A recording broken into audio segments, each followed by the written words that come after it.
Hello, Alan. It's absolutely brilliant to see you. I'm joined by Alan Beck, Senior Vice President at Robert Burns World Federation. Hello, sir. Hello, Jamie, and a happy new year to you and to everybody watching.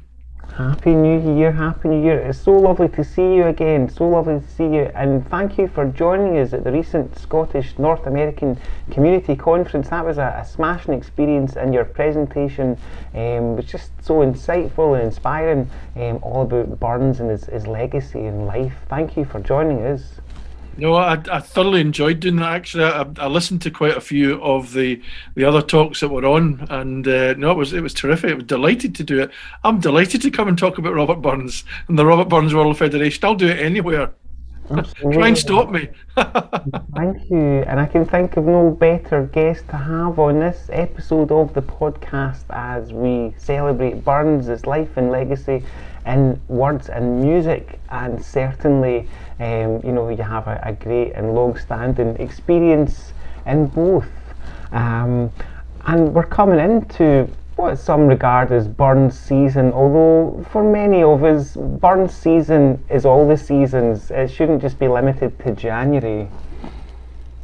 Absolutely. The very first Burns supper was actually not on the date of Burns' birth. It was on the date of Burns' death.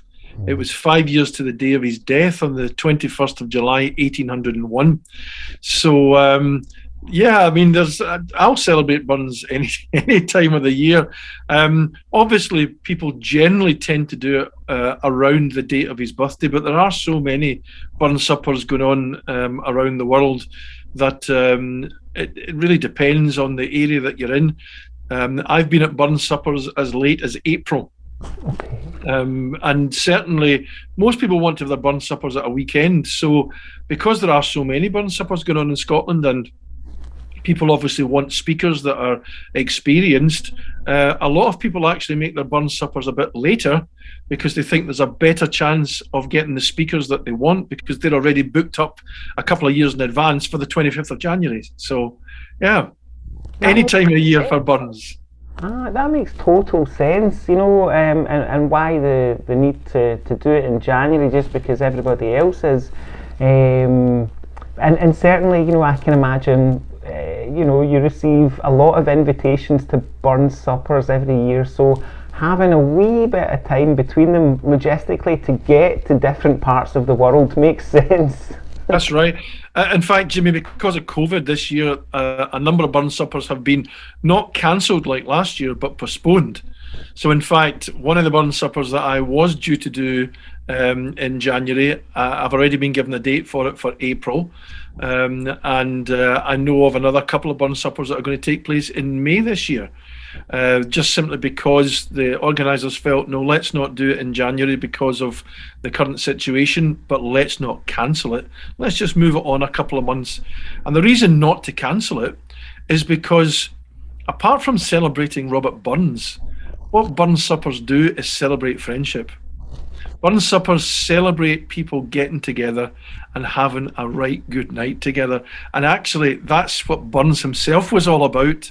And that's the sort of thing that he would love. Burns would love a Burns supper, not because it's about him, but because it's people getting together, having a laugh, having some good food, having some good drink, listening to poetry, listening to song, and just, being with their friends. He would love a Burns supper. Nothing to do with the fact that it would be about him, but just because of the other real things that it's about, the real values that you can see in Burns's poetry, all about friendship, all about family, all about people just getting on with each other and having fun together and having that great social bond. Absolutely. I don't think I've been to any kind of event as much fun as a Burns supper, and that includes Christmas. A Christmas do, but certainly there is something very special about a Burns supper. I was wondering, please, do you remember your very first Burns supper, Alan? I can tell you exactly my very first. I certainly remember. I remember it really, really well. I was asked by the head teacher in my primary school, which I suppose is elementary school in the States. When I was about the age of 9, I was asked if I would toast Robert Burns at that Burns supper. Mr. Brown, the head teacher, used to always, boy, snap the finger, boy. You were either boy or girl, with a few snaps of the fingers. Come to my office, I need to see you. So I went along terrified, thinking that, I was about to be punished heartily for some misdemeanor that I hadn't actually made. And he said, we're having a Burns supper. Now, when he said we're having a Burns supper, I knew exactly what he meant at that age because my father used to go to them. So I knew exactly what he was talking about. It's where men, as I thought, and probably in those days it was mostly men, it's where men go and they all, have a meal and they all have a drink and they sing songs and stuff like that about Robert Burns. And I knew about Robert Burns because I'd been singing a couple of Robert Burns songs. I've just always been interested in singing. So I knew exactly what he meant when he said it was a Burns supper. But I didn't know what a toast was.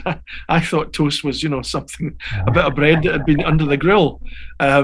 So he explained to me exactly what it was, and then I had to go and write this speech and then take it back to him, and then he got his pen out and he said, "No, say this, say that, etc." In the end, I think probably he wrote most of the speech, probably scored out most of the things that I'd written.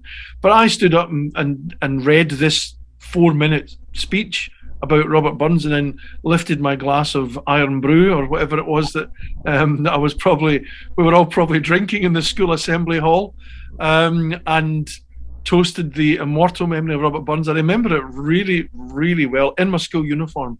I remember that really well. So yeah, I wasn't even 10 at that stage. So that was probably in the 90s, I would think. I wasn't even 10. Of course. Quite a responsibility to do any speech or presentation at a Burns supper, never mind to do one so young.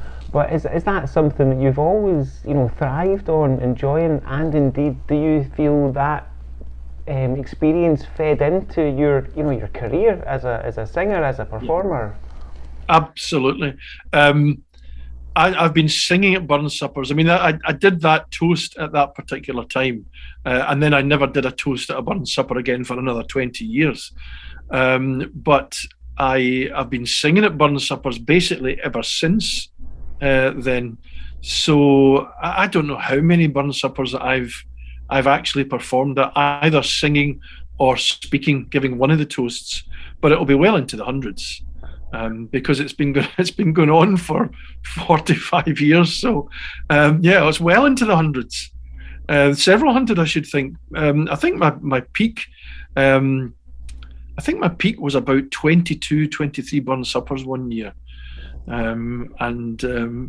Sunday lunchtime. I remember done a few on Sunday lunchtimes, and as I say, because people can't always get the speakers they want for the weekends near Burns Day, then often people have a Burns supper on a Monday or a Tuesday night. A lot of the smaller clubs in Scotland. In fact, I had a Burns supper planned for the 7th of February, I think it was, in East Kilbride, and unfortunately that's been cancelled. I was delivering the immortal memory, the principal toast there. That was a Monday night. When it comes to this time of year in non-COVID times, I'm doing them every night of the week, actually. Oh my goodness! And the more you do them, the more people want you to go to theirs. I think because I do enjoy it, and I think I hope that people register my enjoyment of doing it. So because of that, you get asked back, and also I think because I sing, then there's often, if you do the immortal memory at a Burns supper, for instance, you're not going to be asked back to that same place the next year, generally speaking, because you've given your immortal memory. It might be 5 or 6 years before you get asked back, but you can easily get asked back the next year to sing, and you can easily ask back the year after that to sing again, etc., etc. And in fact, there are a few Burns clubs where I basically go along and I sing for them every year. And the funny thing is, folk would always say, if you tell a joke in your speech, they would always say, "Oh, I've heard that joke before." But if you sing A4 and Kiss, yes, they've heard A4 and Kiss before, but they're never going to complain to hear it again. Absolutely, absolutely. And for those who may not know, what is the immortal memory, and what makes a truly great immortal memory performance or recital? Well, you'd probably have to ask someone who gives a truly great immortal memory, because I wouldn't. I'm not blowing my own trumpet. The immortal memory is the principal toast at a Burns supper. It is the toast to Robert Burns himself, but it's actually to Burns's memory and the fact that his memory is immortal, and it's immortal because people keep toasting it. You know, they sort of say that once the last person to ever speak your name has died, then your memory has died. And the idea about an immortal memory is that Burns' name will always be spoken. So it's a toast which really talks about some aspect of Burns' life or his work. And it depends very much on the venue and the people to whom you're delivering the toast. If you are delivering the toast to maybe a small group of people in a local women's guild or something like that, a local group of church ladies, then you'll probably talk about Burns and his love poetry, or something which they might really appreciate. If you were doing it to a rugby club, you might talk about Burns and the lassies. So they're all different things, and they mean different things to different people. The immortal memory probably shouldn't last more than about 20 minutes. No one wants to sit and listen to a speech for longer than that. And really, you want to be able to leave people feeling an appreciation for Robert Burns at the end of it. You want to have entertained them. You want them to feel a little bit of pride in Burns and pride in Scotland. And when I do Burns suppers out with Scotland, I certainly do show my pride of Scotland and of Burns. It's a great personal honour to be asked to deliver that toast. To be perfectly honest with you, it's a great personal honour. Absolutely. It must be quite challenging in a way, given that there are so many different perspectives on Burns as a man, as well as this very celebrated artist come philosopher. Is it the sort of thing that the person doing the recital can really put their own perspective on Burns into? Well, personally speaking, that's exactly what I do. There's no point in me giving someone else's perspective on Burns, because it doesn't mean as much to me as my own thoughts about him. So my own thoughts about Robert Burns are basically what I try to put over to people. What Robert Burns means to me, what his life and work means to me, what his relevance to Scotland and the Scottish nation means to me. To me, that's what makes an immortal memory interesting. We could all trot out facts that have been written down for the last century by some literature professor. We could all do that, and don't get me wrong, literature professors and their thoughts on Burns are incredibly important. But what makes it interesting is what that really means, what Burns means to the person who's giving that speech. And to be honest, you're asking what makes a really great immortal memory. The best immortal memory I have ever heard was only about 4 years ago. And the chap who gave that particular toast was a stand-in, because the original person had fallen ill and couldn't do it. And this particular gentleman had been called, I think, the day before. He turned up. He was from Ayrshire. He turned up and he spoke for about 40 minutes, twice as long as an immortal memory should be. But it was the most extraordinary and enlightening 40 minutes I think I've ever had at a Burns supper. He spoke so from the heart. And it was absolutely magical. And I've told this to people since then, and they say, well, what did he say? What did he say? And I say, I can't remember what he said, because I was just absolutely captured by the way that he spoke and the reverence that he gave and the way that he personalized it to himself. So, in fact, it was about Burns and what it personally meant to him. And to me, that was absolutely, that was terrific. So, what makes a great immortal memory? I think anything that's spoken from the heart. makes a great immortal memory. That's gorgeous, gorgeous. For people that have never attended a Burns supper before, although they may wish to, how would you describe a Burns supper, and do you have to be Scottish or have any Scottish ancestry to attend one? Well, for people who haven't attended a Burns supper, how I would describe it is, it's an event not to be missed. It's an event you have to attend. Our Burns suppers are such great fun. That's the first thing, and I have been at them all over the world.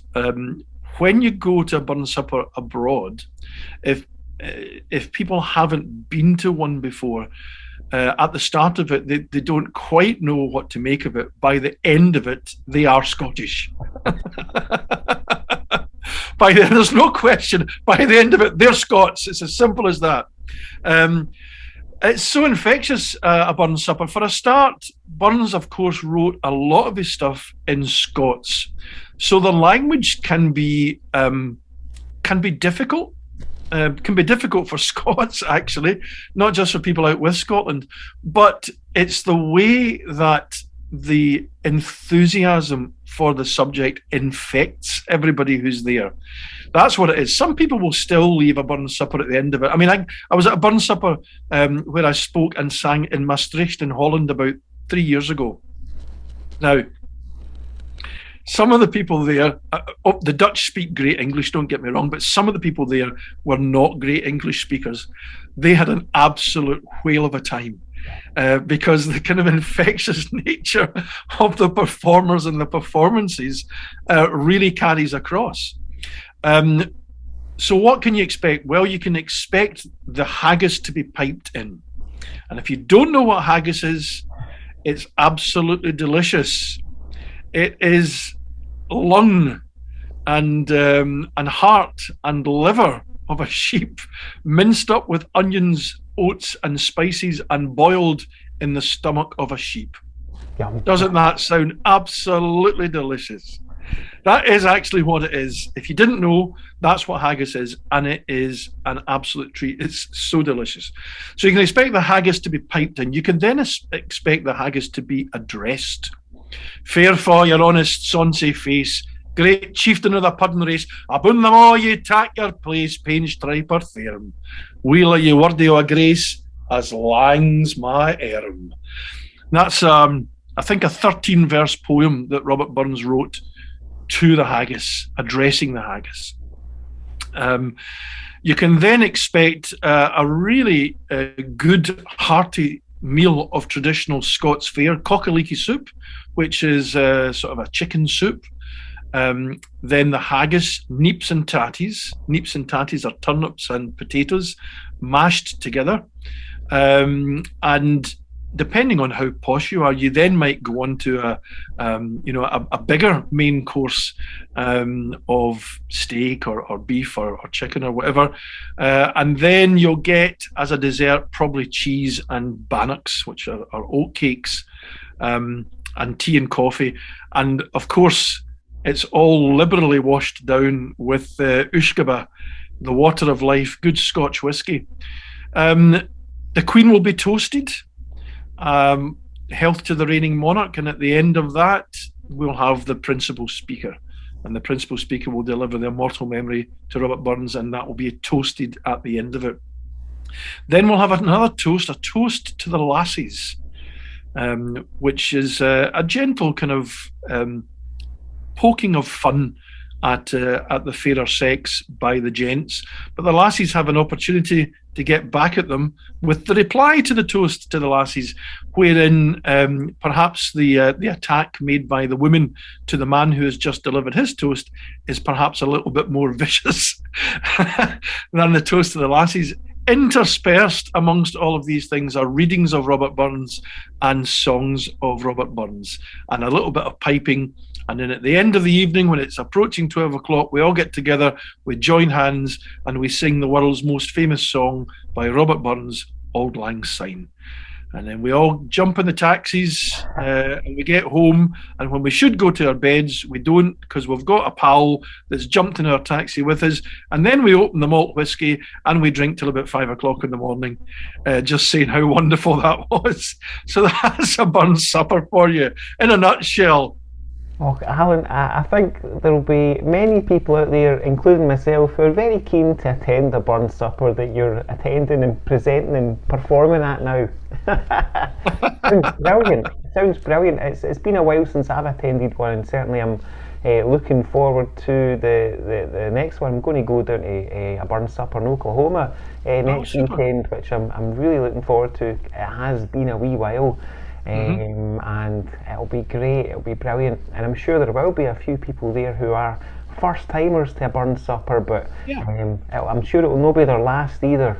And Jamie, that's great that they're first timers to a burn supper. That's terrific, because it means that people who have not experienced it are getting the opportunity, because they're the next generation of burn supper goers and burn supper organisers. Absolutely. And the Robert Burns World Federation is a fantastic resource for materials for people that are looking for a Burns poem or a Burns song. Your collection of the works of Burns, it's all accessible on the Burns Federation website. It is. You'll not find a better library there. So for people who are looking for some inspiration for a poem or a piece, please do go on the Robert Burns World Federation website and indeed become a member.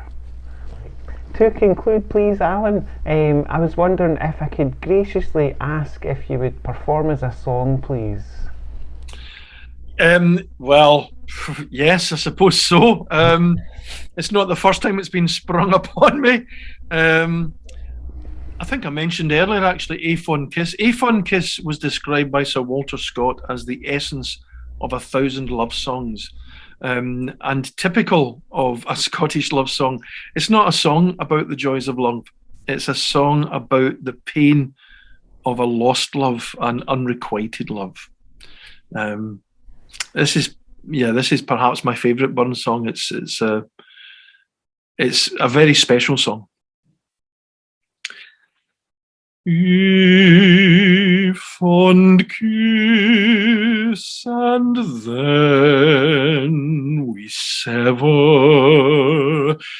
A farewell, alas, forever. Deep in a heart-wrung tears I'll pledge thee. Warring sighs and groans I'll wage thee. Had we never loved so kindly, had we never loved so blindly, never met or never parted, we had never been broken hearted.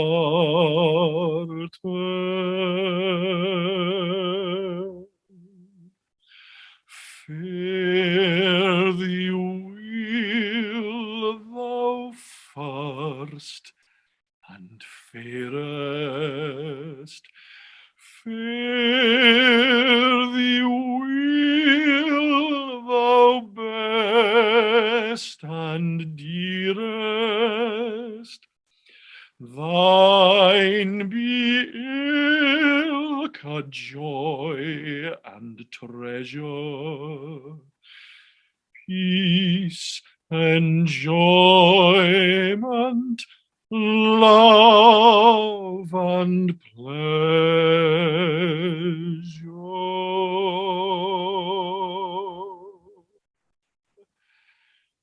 A fond kiss, and then we sever.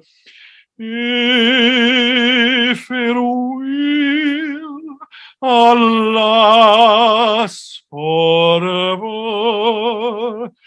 deep in a heart wrung tears, I'll pledge thee. Warring sighs and groans, I'll wage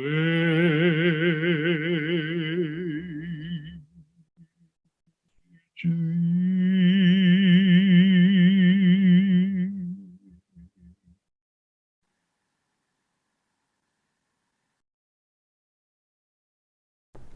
That was incredible. That was incredible. Thank you so much, Alan. That was incredible. What a gorgeous, gorgeous, gorgeous experience that was. Thank you so much. Thank you. Oh, thanks, Jamie.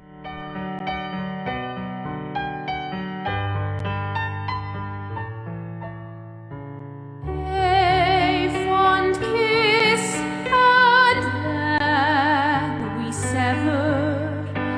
If it will, alas, forever, deep in a heart wrung tears I pledge thee. Warring sighs and groans I'll wage thee.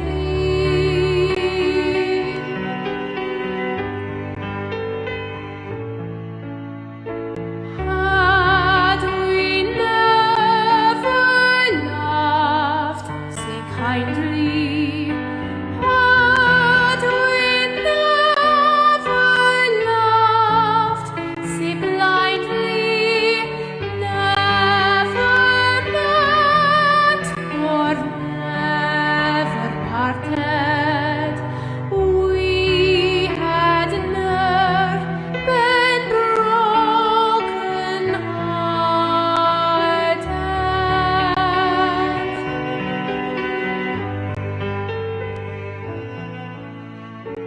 Fare thee weel thou first and fairest. Fare thee weel thou best and dearest. Thine be ilka joy and treasure, peace, enjoyment, love and pleasure.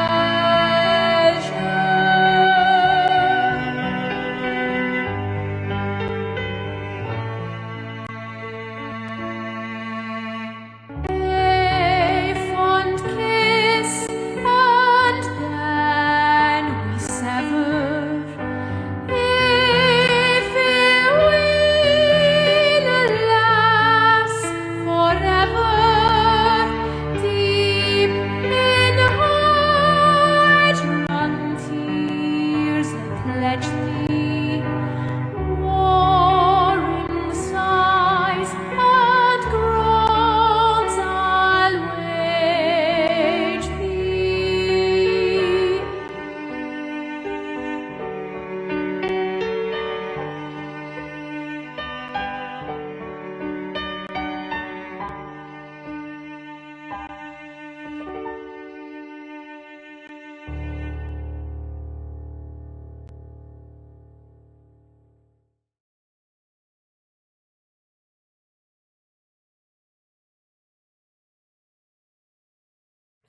Good afternoon. How are you today? It's lovely to see you, Ken. Hello.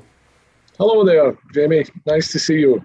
Great to see you too. Great to see you. I'm talking with Kenneth Donnelly, Chairman of the American Scottish Foundation. Always a privilege to see you, and I'm delighted that we get this chance to speak, as this podcast is called Burns in Words and Music, and certainly you are someone with a great affinity and passion for Burns. So hello and welcome.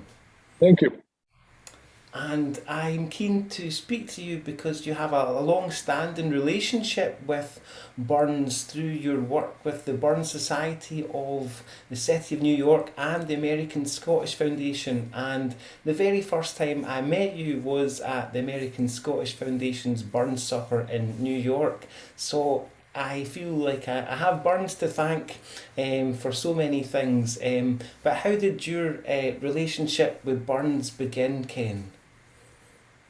Well, obviously, growing up in Scotland as I did, there were many Burns suppers that I attended with my father and with friends and so on. But really, in the US, it began around the mid-90s when I was invited to the Burns Society of New York City's event at the University Club back in about 1995. And it was quite an iconic setting for a Burns night in the college room. And it was from there that things really, I really got more and more involved with the Scottish community in New York City, and especially the Burns Society. But what was interesting about that evening was that the motto of that club is "In fellowship lies friendship." And, you can think back to the teachings and writings of Robert Burns, "A man's a man for all that," and so on. You say, that's the connection right there. So University Club, way back when, is really what piqued my interest in getting more involved. I think, all of the Burns suppers that I do attend, I think the thing that really strikes me most is the camaraderie of the evening. Everyone seems to sit around a round table, and it's really, you feel the fellowship of people when we are either singing the ballads or, listening to the speeches, the great speeches that go on. The address to the haggis itself, "Gear a haggis" is a wonderful line at the end that everybody rises to. But, singing the ballads like "A Red, Red Rose," my favourite, "Scots Wha Hae," absolutely my favourite. And then closing with "Auld Lang Syne." So it really encapsulates for me all the great memories I have of growing up in Scotland and sitting down and sharing that with my fellow Americans. Absolutely, that fraternity that you're talking about, you really can feel it at a Burns supper. It's palpable, that sense of togetherness. And I've met lots of people that are attending a Burns supper for the first time that they say, what a special feeling of community it is. The togetherness is special, and all in the name of Robert Burns. I was wondering, please, Ken, if you could talk about what makes a Burns supper so special and why it's still important to Scots, the relevance of it today. Well, I'm always amazed at how many of my American friends, term the Burns supper as their premier event of the year, and I'm not kidding. Many of them will come back to me and say, "When are we having it? Is it on for next year? I always look forward to it. It's the most important event for me." And I'm talking about people who will travel quite some distances just to be at the Burns suppers. And that always amazing me, because growing up in Scotland, many times we would take things for granted. But as you said, Jamie, when people come for the first time, they're so impressed by the format of the evening, the program, and so on, the fellowship, as you said, and fraternity. But also, it's a learning experience as well, where people are enlightened by the writings of Robert Burns and the speeches, to the immortal memory or to the lassies and so on. Really give us time to sit back and pause and think about humanity itself, and it has that touch. That really, that's the essence, of the evening. It's not just about getting dressed up, going out and having a good time. That there really is a purpose behind it all. It's very, very unique, right? And the program itself is really associated with all the rules that Burns laid out in the Bachelors Club, about decorum and so on. And as I said earlier, it's an enlightening evening where we learn new aspects, and I always learn new angles of Burns and how his writings apply to modern day life. And we're fortunate here in the US to be able to bring speakers, learned speakers from Scotland every year to speak on Burns, and it's quite amazing that every year there's a new angle to this. Absolutely.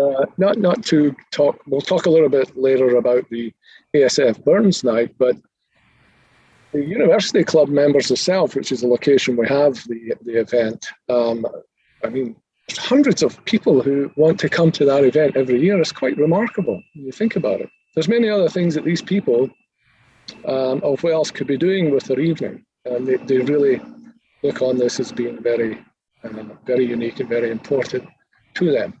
But as far as Scots are concerned, I think we were privileged to have had an Enlightenment period in our country, and I think it's important to us to share that experience with the rest of the world. And not many countries went through an Enlightenment period. We can look at France, we can look at Italy, and so on. But through keeping alive the memory of Burns and promoting his teaching, that's an avenue for us to begin to always promote the learnings that we had from the Enlightened period, from Hume to Adam Smith and so on. So I personally feel that it's incumbent upon me to continue to promote the things that we learned 300 plus years ago, where nowadays people tend to think we know everything, when in fact we're reminded by Burns there's so much more we have to learn. So I think that's the other why it's important to Scots to promote the writings of Burns around humanitarianism, respect for women, the rights of women, maintain a healthy skepticism with around everything you see and hear, and the importance of self-determination when he writes about in support of the American Revolution and things like that. And in the end, and a man's demand for all that, we're all humans on the same playing field. So it's enjoyable and educational at the same time. Absolutely beautifully said. And I do remember that first time I went to New York, it was for the ASF's Burns Supper, and the welcome you gave was it was wonderful, and it touched upon a lot of the themes you just mentioned there. And I was amazed that even though I was thousands of miles away from home in Ayrshire, I very much felt at home, and that's an incredible feeling that you can have at any Burns Supper or indeed Scottish festival around the world, to feel a togetherness, a home from home, to be invited. But everyone's invited, everyone's welcome. Wonderful. Absolutely, yeah. And because I think, Jamie, it's from the heart. It really is. People are touched by Robert Burns in so many positive ways that the Burns Night and those that are on stage and presenting and leading it's really from the heart. It's something that they love to do as well, and that comes across, as you say, in how people are welcomed and so on. Absolutely, and I'm very much looking forward to this year's Burns Supper by the American Scottish Foundation on Friday 25th of February. I can't wait. It's been some time since I've attended a Burns Supper, so looking forward to it.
Good afternoon, Camilla. It's lovely to see you. How are you today? Well, thank you for hosting our program today of Burns in Words and Music. It's such a special time for all of us, and all the more so this year because we're not able to hold our Burns Night celebration this coming week. We've got to delay it for 30 days. We're going to celebrate Burns 30 days late on February 25th. So thank you. I'm glad we're still able to celebrate, be it virtually. Exactly, and it will be well worth waiting for in February. It really will be. Well, and you're going to join us on February 25th for our performance up there. And so I would like to just take a moment and to introduce everyone to how we met Jamie. And that was through the Robert Burns World Federation. Jamie, you then became one of our bursary affiliates, our alumni. And we're so glad that you have now taken such a role within us as an ambassador of music for the ASF and also producing Sounds for Scotland. But your love is Burns. Yeah, absolutely. I've got Robert Burns to thank, certainly for so much. Certainly growing up in Ayrshire, his influence is unavoidable, and I'm grateful for that. You know, from local schools getting involved with the Burns Federation to competitions, performances, and indeed the Burns Museum. The influence of Burns is so significant, but yeah, it was thanks to Burns and the ASF Burns Supper in New York that my journey to the US began, and here I am now. And we've kept going because the thing about the ASF's Lord Malcolm bursaries is the artists that we come involved in early in their careers, because they have to be under 26 years of age when we start working with them. I'm very proud that they continue to work with us as their careers are blossoming. In December, we heard great news, which was that the papers of the Honnesfeld Library were going to be saved. The bards were going to be coming back to Scotland. And what a wonderful thing that is for all of us to be celebrating this Burns Night, because we will be seeing these wonderful papers and early works returning to the National Library for Scotland and to the Burns Cottage Museum. All of us worked so hard on this, and it really was all led by the National Museum for Scotland, together with Abbotsford Trust and the National Trust for Scotland, working so hard to galvanize everyone, amplify the message. And within so few months, and together as 8 institutions, they raised the money, which keeps this now in the UK for all to involve, from Bronte to Austen, to the great works of Scott and Burns and many others. It's a really wonderful moment for us all to celebrate and look forward to being able to view when we can return to Scotland.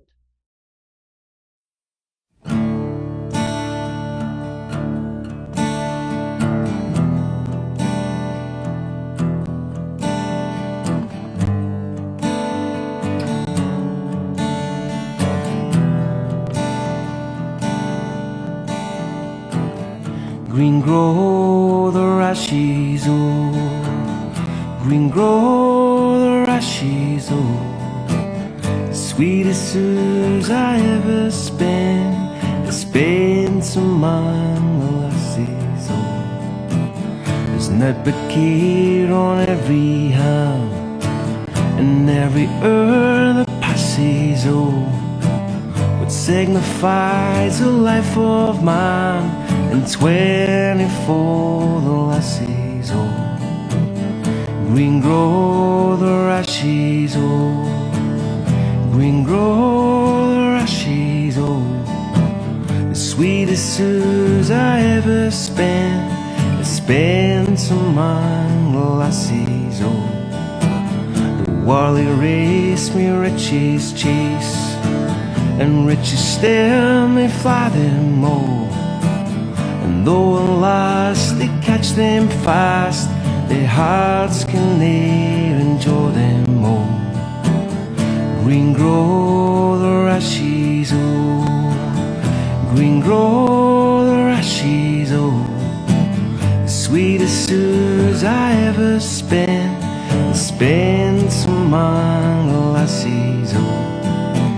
But gie me can't hear it in. My arms are burn my TV, oh. And while the cares and while the men, the gang taps on TV, oh. Green grow the rashes, oh. Green grow the rashes, oh. The sweetest suits I ever spent among the lassies, oh. For you see, do she sneer at this, and that but senseless sassies, oh. The wisest man the world saw, he dearly loved the lassies, oh. Only to swear so lovely dears, and novice work she classes, oh. Apprentice hunt she tried on man, and then she made the lassies, oh. Green grow the rashes, oh. Green grow the rashes, oh. The sweetest suits I ever spent among the lassies, oh. Green grow the rashes, oh. Green grow the rashes, oh. The sweetest suits I ever spent among the lassies, oh.